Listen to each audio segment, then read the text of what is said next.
To fix your leaky faucet, you'll need a flathead screwdriver, Phillips head screwdriver, and a towel. First, shut off the water at the adaptive valve.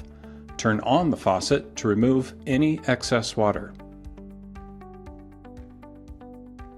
Hold the faucet base with a towel and pull up to remove the faucet stem. Use the towel to soak up excess water. Use a flathead screwdriver to remove the adhesive screw cover on the handle.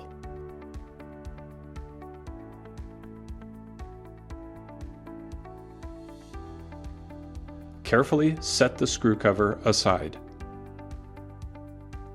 Use a Phillips head screwdriver to remove the handle screw.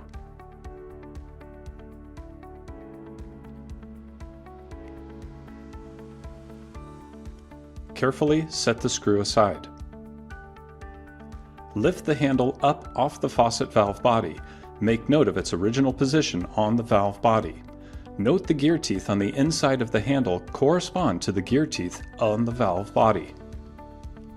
Place the handle back onto the valve body so that the teeth fit one notch clockwise from the original position.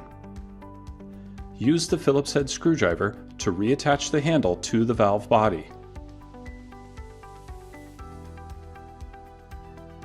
Fasten the adhesive screw cover back onto the handle. Push the faucet stem back into the base. Turn the water back on at the adaptive valve. Open and close the filtered water faucet one or more times to test and check for leaks.